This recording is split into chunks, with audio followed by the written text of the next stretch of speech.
Bismillahirrahmanirrahim. Assalamualaikum warahmatullahi wabarakatuh. Assalamualaikum. Yang terhormat Buya Yahya, saya izin bertanya mengenai bermakmum kepada imam yang panjang pendeknya salah, matnya salah. Apakah kita harus mufarokoh atau bagaimana? Lalu apabila imam tersebut sering menjadi imam, kita bisa prediksi kesalahan imam tersebut sebelum sholat. Apakah kita harus mengikuti sholat berjamaah atau kita niat munfarid dari awal gitu? Terima kasih atas perhatiannya. Assalamualaikum warahmatullahi wabarakatuh. Assalamualaikum warahmatullahi wabarakatuh. Yang wajib di dalam sholat itu dalam bacaan Al-Quran hanya surat Al-Fatihah saja. Dan di dalam membaca surat Al-Fatihah ada yang fasih, benar, dan ada yang tidak benar. Yang fasih dalam istilah fikihnya namanya qari. Yang enggak benar, yang bacaannya belepotan, namanya ummi. Pertanyaannya, bolehkah, ini pertama, dari awal kita tahu kalau dia bacaannya enggak benar, bolehkah kita bermakmum dengan orang yang bacaan Fatihahnya salah-salah? Tapi salah-salahnya bukan disengaja, memang dia belum bisa benar baca Fatihah, atau memang lidahnya lidah susah. Fa jadi pak, alhamdulillah Al-Fatihah tidak ada paknya, aman. Orang Sunda nggak aman, dijamin nggak lahan faknya, karena Al-Fatihah tidak pakai pak. Atau orang Jawa haknya jadi kap, bagaimana? Kan berubah maknanya, kap. Nah, kalau ada Anda makmum dan tahu imamnya adalah bacaan Fatihahnya belepotan, kita bicara tentang sah dan tidaknya dulu. Nanti disebutkan dalam kitab ini, kitab Safinah juga. Tidak sah, ini pendapat yang pertama. Tidak sah orang yang bacaannya benar ngikuti imam yang bacaannya enggak benar, itu tidak sah. Itu pendapat yang pertama. Seperti juga bacaannya benar tapi enggak pakai bismillah. Sementara menurut mazhab kita Imam Syafi'i, bismillah termasuk bagian daripada surat Al-Fatihah, berarti Fatihahnya enggak sempurna. Menurut pendapat yang pertama, jika Anda bermakmum dengan orang yang Fatihahnya enggak pakai bismillah, maka sholat Anda tidak sah. Jelas? Itu pendapat yang pertama, kenceng. Tidak apa-apa kita ikuti, cuman ada suatu saat kita harus luas. Pendapat yang pertama ini dalam istilah fikihnya disebut al-ibrah bi'tiqadil ma'mumi la bi'tiqadil imam. Itu pendapat yang dikukuhkan. Kalau menurut imam bacaannya enggak sah, maka imam, menurut makmum bacaan imam enggak sah, maka makmum enggak boleh ikut imam. Makanya kita tidak boleh bermakmum dengan orang yang enggak pakai bismillah. Ini pendapat yang pertama, karena kita mazhab Syafi'i.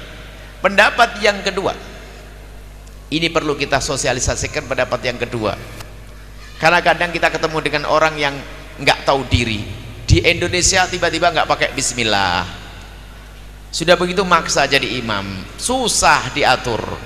Atau gara-gara dia bangun masjid pengen jadi imam terus, bacaannya belepotan. Lalu bagaimana ini?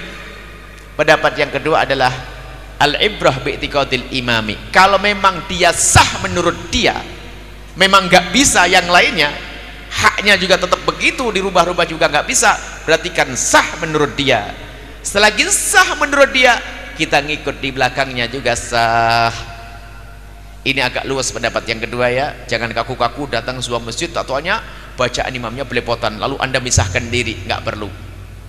Takut jadi fitnah nanti. Ya, mungkin di kampung itu memang nggak ada imam kecuali dia. Ya, sudah begitu bacaannya nggak benar, Anda mampir, Allahu Akbar, lanjutkan. Kenapa? Dia adalah memang orang bisanya sampai di situ, berarti sah menurut dia. Karena sah menurut dia, kita pun ngikuti sah.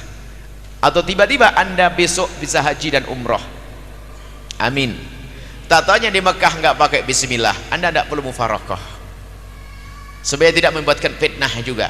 Anda ikuti, karena apa? Anda ikut pendapat yang kedua dalam mazhab Imam Syafi'i, karena mereka punya mazhab tanpa bismillah, maka atau bismillahnya sembunyi. Kalau bismillahnya sembunyi maka ada masalah, kita sah juga. Ada memang yang nggak pakai bismillah, karena mereka madhabnya tidak pakai bismillah, Anda boleh ngikut di belakangnya. Cuman saat Anda menjadi imam, jangan sampai Anda nggak pakai bismillah. Jadi gini, kalau jadi imam Anda yang bijak, maksud bijak adalah selagi Anda di kalangan madhab Syafi'i, Anda harus pakai bismillah. Satu. Yang kedua, jika memang bacaan Anda gak bener atau belepotan, Anda jangan maksain jadi imam. Saya paling takut kalau suruh jadi imam. Saya kalau jadi imam tuh berat ya. Paling kalau saya pernah imam di Masjidil Haram, tapi sama jamaah sendiri gitu loh. Jadi kalau saya jadi imam di Masjid At-Taqwa, masjid sini, saya tidak berani jadi imam. Kenapa? Ada yang bacanya lebih bagus, nggak usah maksain. Kenapa? Saya bacaan Fatihah saya itu kelas sah, belum kelas indah, kelas sah gitu saja deh. Kelas sah saja saya harus tahu diri. Saya masih kalah dengan ustadz-ustadz yang masya Allah, kalau di Cirebon ada ustadz ini bagus-bagus. Saya tidak perlu maksain jadi imam, kecuali dipaksa, ya terpaksa betul, namanya kepaksa. Nggak usahlah memaksain diri. Nah, ada orang tidak bijak, wah pengennya jadi imam terus, padahal bacaannya nggak karu-karuan, bikin orang di belakang ngedumel semuanya. Nah, kalau Anda jadi imam yang bijak, jika ternyata bacaan Anda kok kurang baik, ada yang lebih baik, tidak ada salahnya Anda serahkan kepada yang lebih baik, asalkan akidahnya benar. Bijak. Kalau ternyata Anda itu punya imam nggak bijak, maka jadilah makmum yang bijak, ngerti ngambil pendapat yang kedua, jangan bubarin diri di belakangnya gara-gara imamnya tidak bijak. Pernah saya suatu ketika sholat Jumat nih, belum mondok, sebelum di Cirebon, masih di Jawa Timur sana. Biasanya kita sering sholat Jumat tuh pindah-pindah, pengen tahu keadaan. Suatu kita masuk satu masjid di kampung, itu masjidnya bagus, khotibnya nggak jelas ngomong apa, setelah itu baca surat Fatihah nggak jelas, cepet banget selesai, wah enak, cepet. Sebenarnya kita tanya siapa yang jadi imam yang khotib tadi, dijawab sama orang situ, yang imam dan yang jadi khotib itu adalah yang bangun masjid. Rupanya dia bangun masjid pengen jadi kiai, jadi maksa jadi imam, diganti nggak mau, ramai kalau masalah pergantian. Dia dikasih jadwal sebulan sekali, pas saya datang, selebihnya benar-benar semuanya, hanya dia toh diputus nggak mau, marah rame. Nah, orang bangun masjid pengen jadi kiai, dia tidak bisa jadi kiai, jadi imam, itu mana namanya imamnya tidak bijak. Karena imamnya tidak bijak, yuk jadi makmum yang bijak, jangan mufarokoh, takut jadi fitnah. Karena memang semampunya dia seperti itu, sah bagi dia, maka kita pun ngikuti, adalah sah. Baru nanti kalau masih dari awal, selagi masih ada pilihan, milihlah engkau, cari imam yang benar, yang baik, yang tidak bikin ngedumel hatimu.